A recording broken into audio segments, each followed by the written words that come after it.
brought to you by Audible.com. You know, we've been talking a lot lately about government cover-ups. Why would the government be interested in cryptic creatures out there, cryptozoology, cryptic creatures? And I came across this fascinating article that discussed the subject. And I found that not only is the government interested, but they've researched a lot of the cryptic creatures out there, the mysterious creatures. Back in 1947, the Philippines were being taken over by this rebel army. So the Philippines came to the United States and asked for assistance. The U.S. Army said that they would help. They kind of assessed the situation and decided if we send in troops, there's going to be a high casualty rate. But what they had found is in the Philippines, there is a kind of a mystical creature. It's a vampire, kind of like our Bigfoot, but it's a vampire. Most of the natives are scared of this vampire. The U.S. government decided they would send in 8 Special Forces guys. And what these 8 Special Forces guys did is they went into close to the rebel camp, and they would always go in at night, and they had created this special weapon that looked like 2 puncture wounds. They would grab one of the guards, basically get him in the jugular. The guy would bleed to death. They would go back out into the forest, hang him up so all the blood would drain out of his body. Then they would take his body back to where they had found it. The rebel army would find it, and they had spread kind of these rumors that this vampire was in the area. So the rebel army would back off from that area. They would kind of back off 20 miles from that area because they were afraid of this creature. Well, the Special Forces would go back in the next day, the next night, grab another guy, do the exact same thing, and then dump his body off. And pretty soon they got the rebel army to back off farther and farther and farther. And so the Special Forces of 8 men were basically taking over this island. They had taken back all of the strategic positions that this rebel army had left, had deserted. Yeah, it's a psychological weapon, or psychological warfare. Yeah, psychological warfare. And they basically had defeated this rebel army with just 8 Special Forces guys doing this, killing these soldiers that way. Yeah, I can relate to that a little bit. When I was in the Army, part of my job was to go out. We were, cavalry, sort of a buffer between main line units and an enemy. And a lot of times what we were to do was to go out and make an enemy think, this is training, of course, but make them think we were the main force. That way, higher level commanders could maneuver, because we were not only seeing where an enemy was, but we were messing with them, making them think we were a big force. I'll give you an example. We had one time a whole British infantry battalion, about 500-600 guys, all their vehicles, and they would want to sleep in the evening time, so they would be moving into tree lines, setting up their positions. We had 2 armored personnel carriers and 1 tank. We moved so often through back and forth. We pop our, pyrotechnics, and we'd back up and take off down the line and come back out. So they thought they were against the whole battalion, and there were only 3 vehicles. So that's the whole idea is, trying to psych out an enemy to make them think there's something going on that's not going on, and it defeats them oftentimes. So 3 vehicles stood up against a battalion? 3 vehicles and 6 guys. We laughed our butts off. That's awesome. They actually were going to dismount the whole battalion when we finally got a call to take off and go somewhere else. That's hilarious. It was funny. I mean, they wanted that tree line so bad, and we just weren't going to let them have it. Yeah. But, that's an old trick, long time, that the government uses, whether it's military or, I suppose, otherwise. So I got a good cover-up encounter for you guys that I wanted to play. Story about a guy that shot a Sasquatch, reported it. Kind of an odd cover-up. But let me go ahead and play the encounter for you guys, and then we can discuss more on government cover-ups. A rifle with me whenever I'm not bow hunting. I carry a 243 rifle with me. I got off, parked the 4-wheel, got off the 4-wheeler, and made about, went maybe 30 or 40 yards away from the 4-wheeler. On the 4-wheeler trail, I see quite a large human-looking footprint. So I'm looking at that footprint, and I just see one footprint, and I'm looking around, someone playing a joke, a prank or something, what in the world is a pretty good-sized human footprint in the snow here? And I could only see one. I looked at it for a couple of minutes and kind of just shrugged it off like, just an anomaly in the snow or something. Maybe an owl come out of the tree and caught a mice in the snow or something that just made it look like a footprint. But, I was just trying anything to explain it away from being a footprint. I took maybe 3 more steps down the 4-wheeler trail, and I happened to look on the bank on the other side of the 4-wheel trail, and I see a second footprint. And I realize it's the opposite foot from the first footprint. So I went back to the original footprint, and I marked it off. It was 3 of my strides to the second footprint. And the second footprint wasn't a whole footprint. It was just the toes and the ball part of the foot. 3 more strides, and I could see then in the snow the trail of speaking of footprints. I'm like, who is up here barefooted in the snow? It's 15 or 20 degrees. I've hunted this area for 10 or 12 years and never had ever run across a person in the woods. Nothing. I'm like, I'm going to follow these, footprints and see who it is. I follow them for probably approximately 100 to 150 yards. And it's winter time, so there's no foliage on the trees. All there's some little thickets that are still green. I get to close to a little thicket, and I can see that the strides have shortened quite a bit. They're not near as long as they were when I first found them. They're only about a stride and a half of mine now in between footprints. So I'm coming up on this little thicket, and I get within about 30 to 40 yards of this little thicket, and I hear a pretty heavy grunt. And I'm like, that's a darn bear. That's got to be a bear, because I've heard bears, grunting and snap their teeth when they're angry and stuff. And I think that's just a darn bear, So I took my rifle off my shoulder and engaged the shell. Got within probably 25 yards of the thicket, and I could see something in the thicket moving a little bit. It wasn't moving a lot, but I could see it looks like its upper body was moving, but not the lower part of the body. And where it was at in the thicket, I couldn't get a real good look at it, so I started moving around to the left of the thicket. It was hard it takes me back to that day. Kind of rough. And when I did, they'll get grunted again at me, and now I'm within probably pretty darn close. I realize I'm too damn close, for a bear, and I'll put the rifle up, and I'll go ahead and, shoot it. So I pull the rifle up, and I'm getting ready to shoot, and I hear something to the left of me, and it sounded like something like a bear climbing a tree. I mean, it sounded like something that was really grabbing the bark of a tree. And I looked to my left, and I thought that it was a cub that was with maybe this sow or this bear and had ran up his tree. So I swung around to the left to look, and looking dead at me at about 30 yards is about a 5.5 foot tall, hairy man. That's all I could say. And he's got one arm, he's about maybe 15 feet into the tree, somewhere in that ballpark, and he's in a V part of the tree, and he's got his right arm is wrapped around part of the tree, and his left arm is out, and I can see his whole chest and legs, and he's only holding on to the tree with one arm, and he's got one foot in the V of the tree, and his left foot is kind of just pushed against the tree, and I can see this individual as plain as day, and he's black, black fur, long hair on him, and it made me, I was so scared that I came close to vomiting. I mean, it scared me that bad. At this time,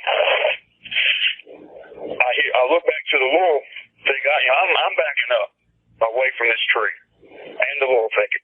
I realize that something is telling me that you're in a bad situation. Your instincts or your second sense or whatever you want to call it is telling you need to back out of this situation.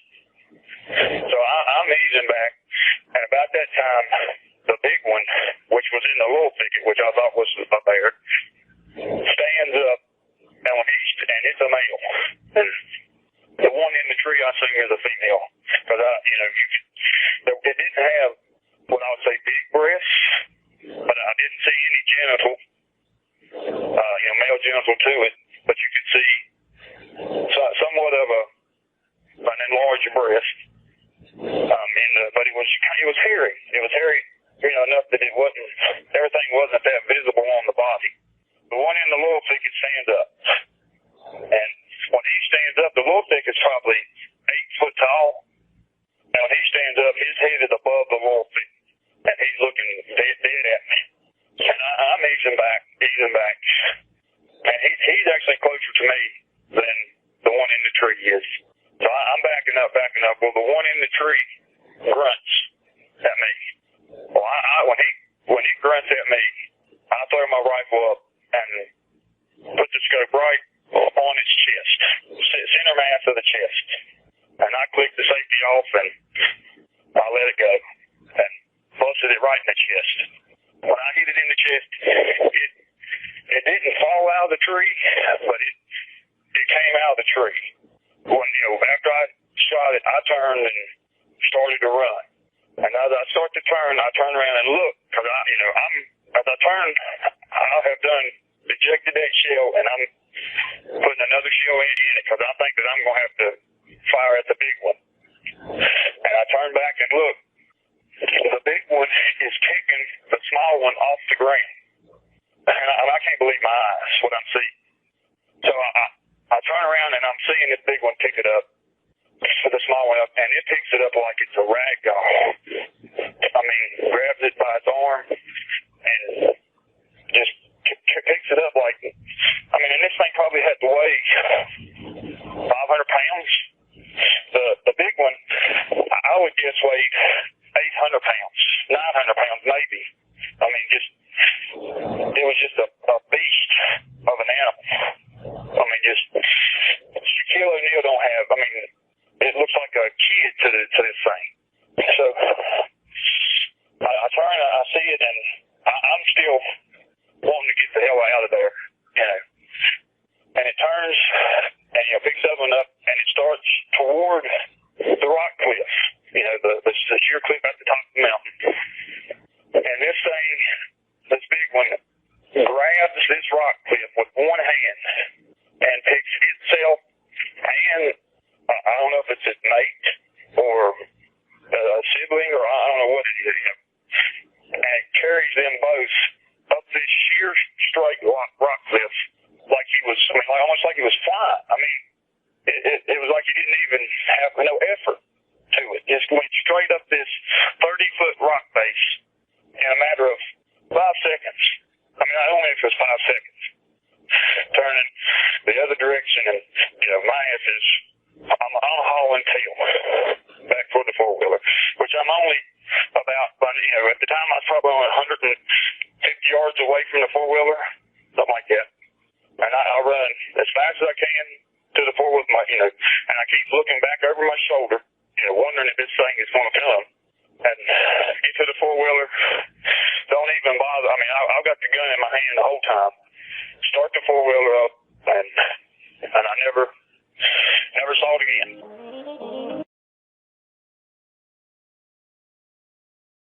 Back to our encounter. Everyone here at Bigfoot Hotspot Radio would like to thank Audible.com.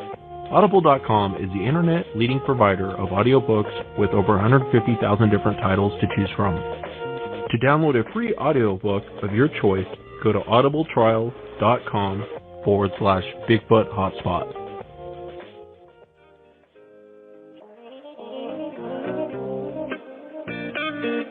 And I want to thank Audible.com again for sponsoring the show.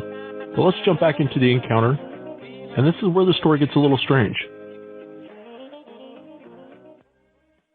So I called the game warden and told the game warden that what had happened, and I told him that I didn't think that it was a bear. That I was pretty damn confident that it wasn't a bear.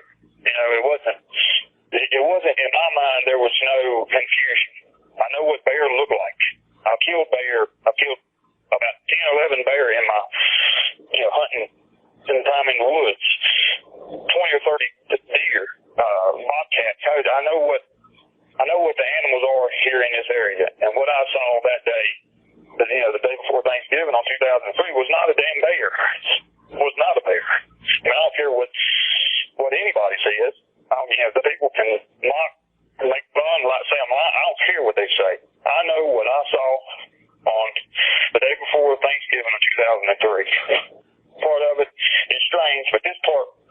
game, even stranger. Called the fishing game, and they said, listen, we'll send the game word now. They probably be tomorrow before he's there. I said, okay. He shows up the next day about, it's Thanksgiving Day. And he shows up Thanksgiving Day around noon, because we just got done, we ate a early lunch before we was going to Thanksgiving dinner. And he shows up. You know, he's not happy that he's here at my place on Thanksgiving. You know, he's like, buddy, let's get this done. You know, I want to be home with my family too. I'm like, okay, you know, it's what happened. I told him the story. Well, he starts writing down at first, and he's writing stuff down.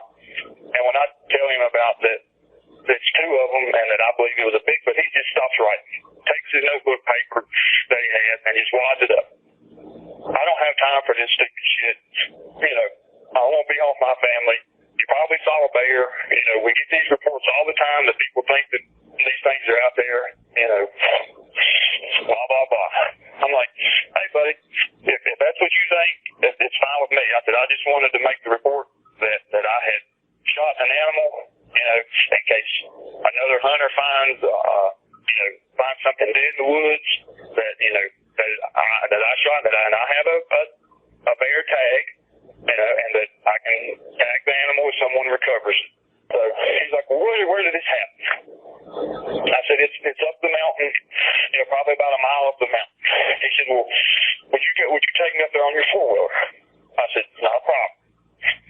He said, was there blood? I said, I don't know if there's blood.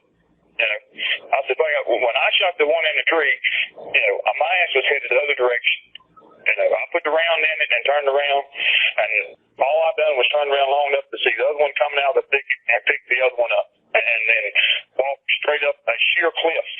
I mean, just climb up a sheer cliff that no man without climbing equipment could go up, and much less carrying another individual that weighed at least 500 pounds up this cliff of 30 to 35, 40 feet straight up. This ain't a slope. This damn thing is straight up. And he's like, well, let's go. Take me to it. But we get on the four-wheeler and we get up there, and we stopped in the exact same location that I had stopped when the incident happened. And I showed him the footprints. He said, well, let's look. Where did these prints come from? And at the time, I didn't think about where they were coming from. I was wondering where they were born. So we tracked them back to where they had come from. And we went down the mountain, and finally the snow ran out, and it got into quite a bit of mud. And you could definitely see the foot. You know, in the snow you could see them, but in the mud, these things were just beautiful. I mean, they were absolutely great footprints. If someone wanted to cast them, those were the casts to make a cast out of. The game warden's like, this ain't right. This ain't right. So he said, let's go back up. Let's go back up to where you shot this. Show me where you shot the animal. It's like, okay. And I didn't have a firearm with me when we went. And I said, sir, do you mind, you know, make sure you have a loaded weapon. I said, if we run across another one of these things, I said, I don't want to be in a situation where I'm unarmed. He said, don't worry about it. You know, it's not what you think. I'm like, okay.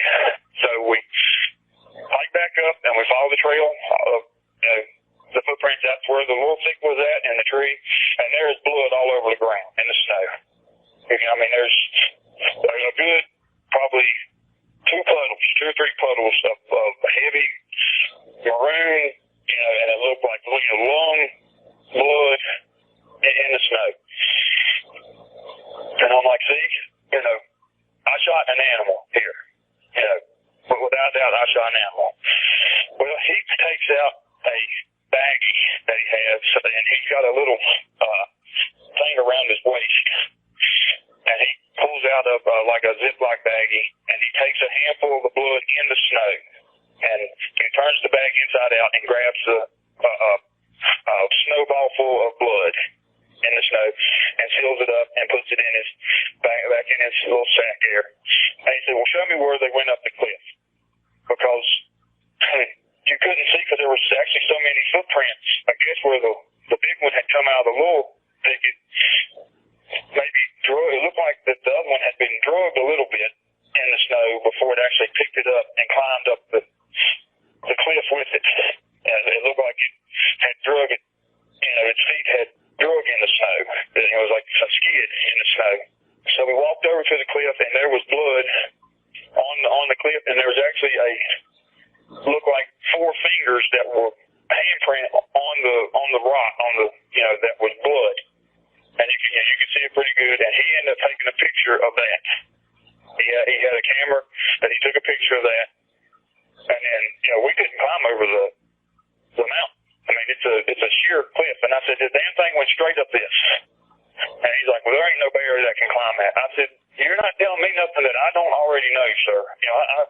I don't want to sound like a smart ass here, but I know what I saw, and I know what I shot was not a damn bear, He's like, well, okay, if that's what you say, I believe you. I believe you.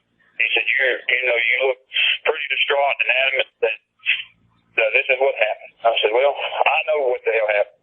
I don't have to prove it to you. If you believe me, that's fine. If you don't believe me, that's fine. That's your prerogative, your opinion, whatever, But I know what I saw. So he's like, well, take me back to my truck.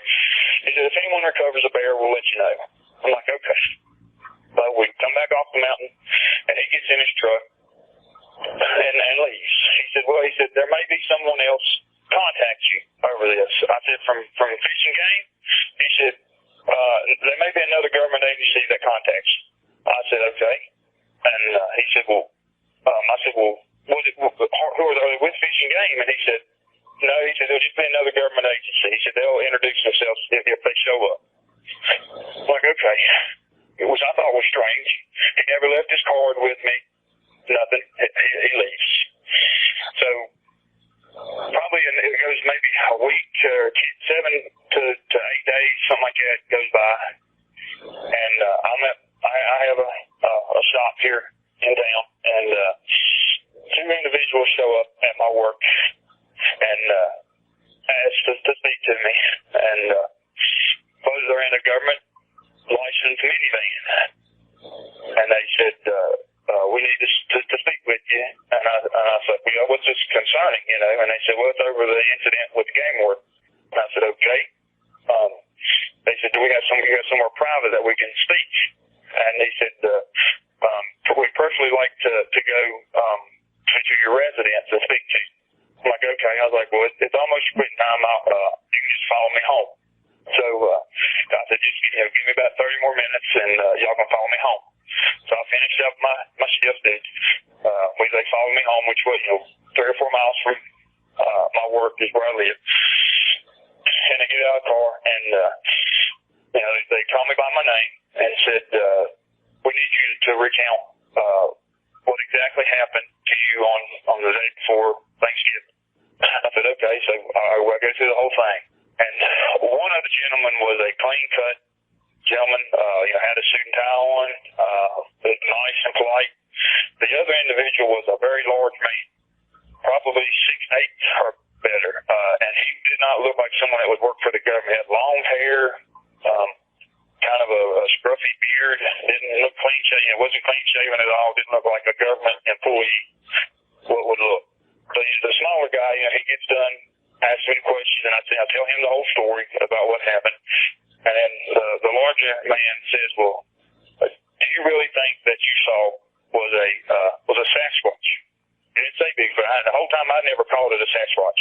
I said that it was a Bigfoot. And he said, do you think you really saw a Sasquatch? I said, I'm 100% positive that I saw a Sasquatch. He said, no, you didn't. And he was blunt. No, you didn't. Yeah, I did. I mean, I know what I saw, and I'm pretty confident that's what I saw. He said, no, you're not understanding me. You did not see what you think you saw. And it would be in your best interest not to tell anyone else about what you think you saw. Upset me quite a bit. I'm not too tolerant to, someone telling me what I'm going to do. So I was like, well, I don't think that that's right. I know what I saw, and, I'm not, here to argue about it or anything. I know what I saw, and he said, well, all I can tell you is be in your best interest if you forget the incident ever happened.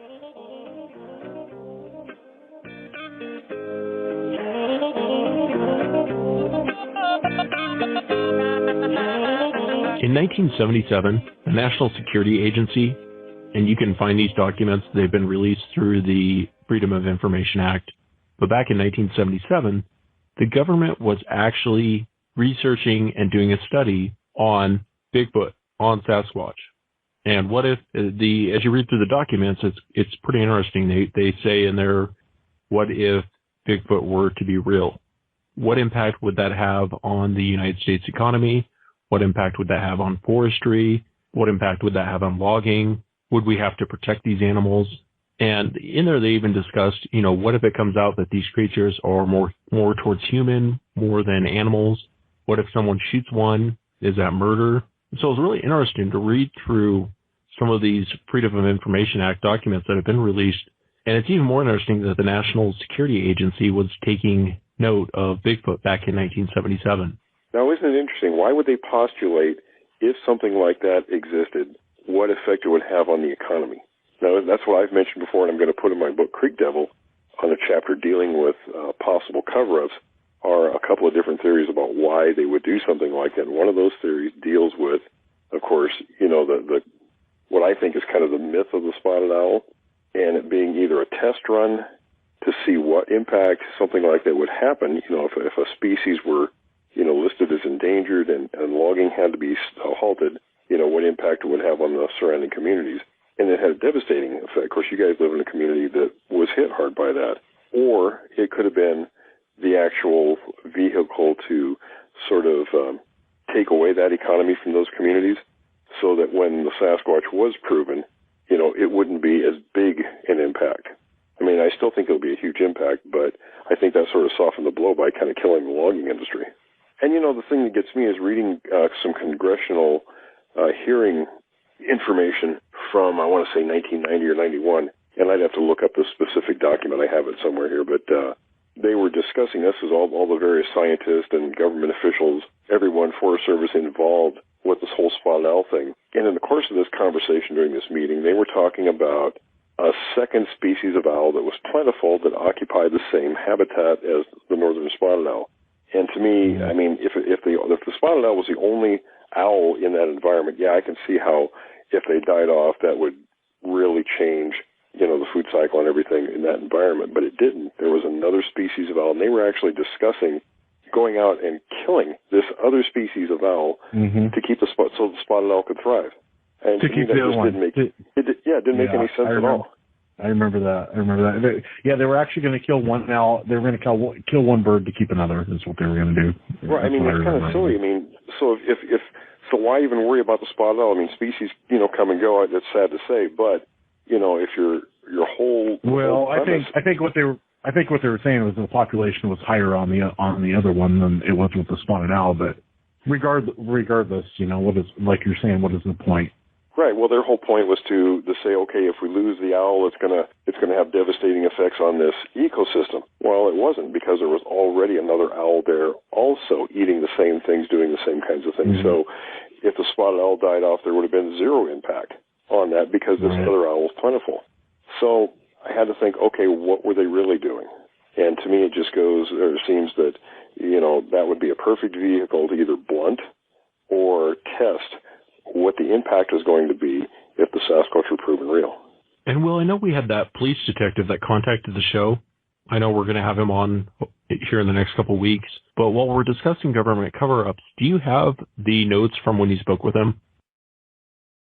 In the office he worked, they had a forest products deputy walked in and told him that he just left the Department of National Resources law enforcement meeting in Olympia, and that the lieutenant started off by telling the group about a Bigfoot sighting in Snohomish County the day before. Oh, I guess apparently the day before, so this was recent. The lieutenant told him that a woman and her grandson were on a short hiking trail and walked right up to a female Bigfoot on the trail who showed her teeth at them and growled. The woman ran back to her car and called 911. He said, I asked the deputy if he had the phone number from the DNR lieutenant. He did and gave it to me. I immediately called the lieutenant and advised him of who I was and that I was interested in Bigfoot, and he told me the name of the DNR cop who was assigned to the investigation. I called the DNR cop who told me that he was looking into this with an open mind, but he had not started yet. He advised that the information that he had was that the woman called Snohomish County 911, told him that she and her son had just seen a Bigfoot face-to-face on said trail and wanted to talk to someone. Apparently, the dispatcher laughed at the woman, and after a few minutes of getting information, referred her to the DNR enforcement office. Said woman then called and left a very detailed message to the DNR message machine. The officer told me that everyone at his office had heard the message except him, as he had not been there, but according to his coworkers, the woman was very upset in the message because Snohomish County Dispatch laughed at her, and she was seriously suffering from anxiety due to the incident, and it was apparent in the message she left. He told me the location where it happened and said he would be going there later on that day after he listened to the message and called the woman. He told me that he would call me later that day and let me know what happened. I told him to give it to the woman my number and advised her that she could talk to me about the incident. He told me that he would. And he goes on. I got towards the end of my shift, and I had not heard from him, so I gave him a call. This was the detective talking to this DNR investigator. I called twice and left a message. About an hour went by. I called again. This time he answered. I asked him what he found out. He told me nothing. He said that by the time he got back to the office, the message had been erased from their phone system, so he had no way to contact the woman. I could tell in his voice that he was uncomfortable even talking to me. I asked him if he had contacted Snohomish County Dispatch, as they would have her information in the original 911 call recording. He told me that he would not be doing any further investigation into this, and then told me that he had to get off the phone as he was busy. The next day I called Snohomish County Dispatch, told them I was a detective from Mason County, I asked them about a complaint that had been filed on such and such date. That was a wildlife complaint from said DNR park, which was referred to DNR, Department of Natural Resources. They told me that they had no idea what I was talking about. I asked to speak to the shift supervisor. I asked the supervisor if they had been working on the date in question. They told me that they had. I asked about the 911 call, and they told me that there was never any such call. After that, I tried to call the DNR call back about 3 or 4 times. He never answered the phone or returned my call. Well, this was in the winter of 2010. That's from a police officer who, showed some interest in an incident. 911 calls, as far as I know, are never supposed to be erased because they can use those at any time in the future for legal cases and such. Because this was a Bigfoot incident, apparently these were erased from both the Department of Natural Resources and the original county dispatch office. So, this detective knew that there was a cover-up going on. That's crazy. I've never heard of a 911 call being erased, and it's almost like it never happened. Legal to. Yeah, I don't think it's legal to erase them. I don't think it is either. But it's kind of like it almost never happened. They went through and erased everything and kept everyone quiet. Exactly. See, that's like before when I told about the 2 incidents that I was involved in back in the mid-1990s, south of Mount St. Helens over by Goldendale, with the tracks that were washed out, and over by Mount St. Helens, in that area where tracks were also, gone, and people in Forest Service uniforms who nobody else in the Forest Service seemed to know. So there are definitely things going on, things being erased, disappearing, whether it's an active, I don't know if it's an active cover-up at higher levels. It could be just local officials who, don't want the notoriety for their particular departments or areas. I mean, it's really hard to tell at this point because we don't know. There are things being covered up. So, Will, we go out, we find a burial site, we dig it up, we find something. What do you think the government cover-up would be on that? Do you think it would be as big as an impact as actually finding a living, breathing thing? Well, if we went out and, like I said, I know personally right now we're 8 in Washington, Oregon, where 8 sites are, and I have an idea where a couple more are on top of that. If we were to go out and take one of those apart and find a single tooth, and provided we were able to get wide enough exposure in the media so that they couldn't just come in and put a clamp on it, that would have every bit as impact as bringing an entire body in, because it's physical proof. So what do you think about the economic impact of that? Would that be as large as well, do you think? I do think it would be, because in some of the testimony, that congressional testimony I mentioned, they were discussing not just, controlling public lands, but there's some sort of a clause where they have, depending on the species and the impact and everything, without going into all the details, where they could even take over private lands. So that opens a whole can of worms right there. I mean, you start taking people's private property away, because that's the habitat of said species, then you're talking some real issues. So we go out there and we do that. We dig up these grave sites. Are we kind of shooting ourselves in the foot? Well, it's possible, but, it probably needs to be done. Yeah, no, I agree with you. It's better to give it to I think the public should have it. The public should have that knowledge. We pay for those lands. We pay for the government. We don't work for the government. The government doesn't own us. It's supposed to be working on our behalf, those of us that are the public. So anything on those public lands belongs to all of us in this country. We all have a right to know what's out there. And if we know that and it's widely disseminated amongst the population, then I think it's for us, the public, to decide what's to be done with that. I agree with you on that 100%. I know that us three have talked quite a bit about going out and doing some of these investigation on these burial sites.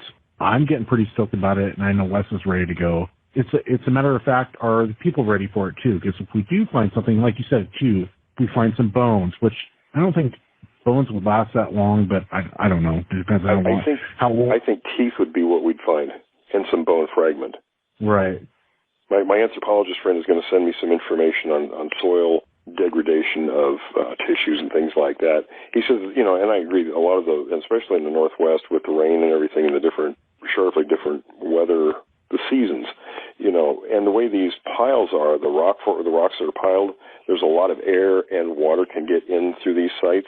And one of the sites that has some really good mounds, it has about 9 mounds in it, is old because it's covered with moss. And, it takes a long time for the moss to grow in some of those places. So I'm kind of thinking we'd almost need a fresher site. So whether any of these sites produce anything, I don't know. All we can do is go and look and see what we find and continue to look for more of them, because I know there have got to be more of them, and I have a pretty good idea where we need to look. If the Men in Black decide to come out and hassle me and Woody, you better send more than 3 or 4. It's going to take a whole lot more than 3 or 4 you monkeys in a suit. It was kind of my next question to Will is he knows just about dead on where we live, Wes, you and I, pretty much within, 20 miles or something like that. Some of these sites Will was talking about are only 15, 20 minutes away from where we live. Yeah, and you guys are pretty close to, you're about... Why don't we get our ass out there and go do it? You know what I mean? Yeah, you guys are a couple hours from about 6 or 7 of them, and you're about 20 minutes from one good one.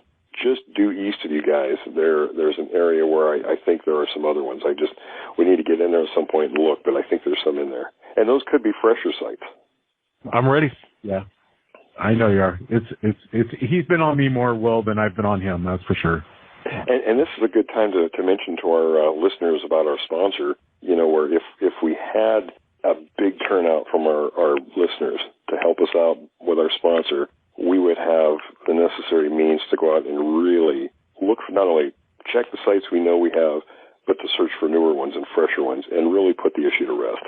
It was really cool of them to sponsor the show, and I recommend everyone, it's up on our Facebook, but it's audibletrial.com/Bigfoot Hotspot.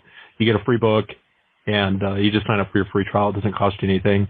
I wanted to do something to where I know times are tough, people are struggling, and this is just 60 seconds of your time. It doesn't cost you anything to sign up, and it helps us out. I was hoping we could, if more people sign up and the sponsor works out, we could start producing more shows.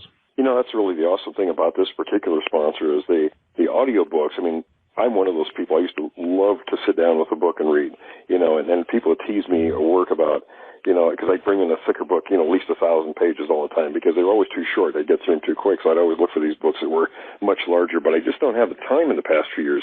And sitting down to listen to a book is, especially through your phone or tablet or computer or whatever, is a lot easier for people these days.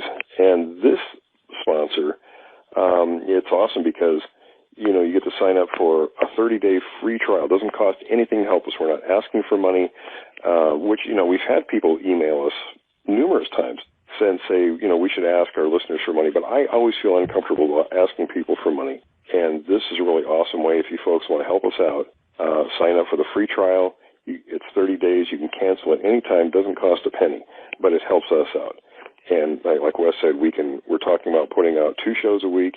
If we get a lot of support from people and getting in the field, we can do some of these shows from the field, where things are happening right on the spot. That would be pretty awesome to, be out and record Sasquatches screaming for our listeners, things like that. So if we get enough folks to rally behind us on this, we could really increase the show and what we're doing for folks and really make this entertaining from the radio standpoint, but do some good work in the field too.